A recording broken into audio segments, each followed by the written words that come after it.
Il existe des programmes scolaires universels efficaces qui peuvent réduire le risque de consommation problématique de substances chez les jeunes en favorisant leur épanouissement personnel. Si vous cherchez prévention de la consommation de substances en milieu scolaire sur Google, vous obtiendrez près de 2 millions de résultats. En cette ère de surabondance d'informations, il n'est pas toujours évident de savoir quelles stratégies de prévention sont actuelles, crédibles ou efficaces.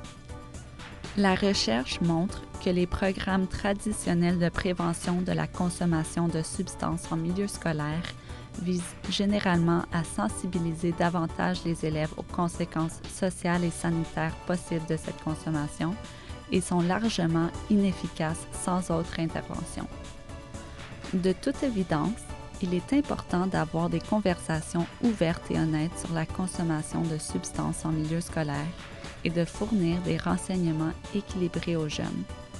Toutefois, les initiatives axées sur les connaissances ne tiennent pas compte de nombreux facteurs qui contribuent à la consommation problématique des substances.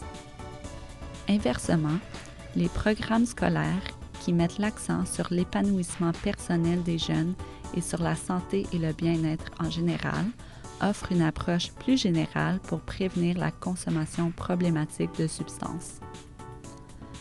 Les programmes d'épanouissement personnel des jeunes reflètent le point de vue selon lequel les jeunes sont des individus avec des forces inhérentes et un potentiel infini, et non des personnes avec des problèmes qui doivent être résolus. Ces programmes donnent la priorité au développement des aptitudes sociales et affectives des jeunes, y compris celles liées à la conscience de soi, à la communication, à l'autorégulation et à la résolution des conflits.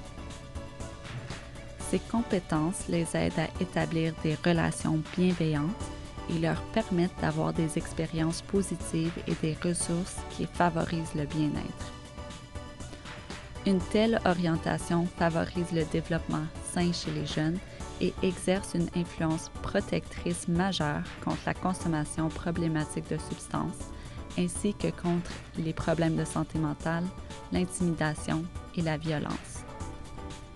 Il existe des programmes d'épanouissement personnel des jeunes fondés sur des données probantes qui s'arriment bien aux attentes du programme d'études plutôt que d'ajouter aux responsabilités actuelles du personnel scolaire.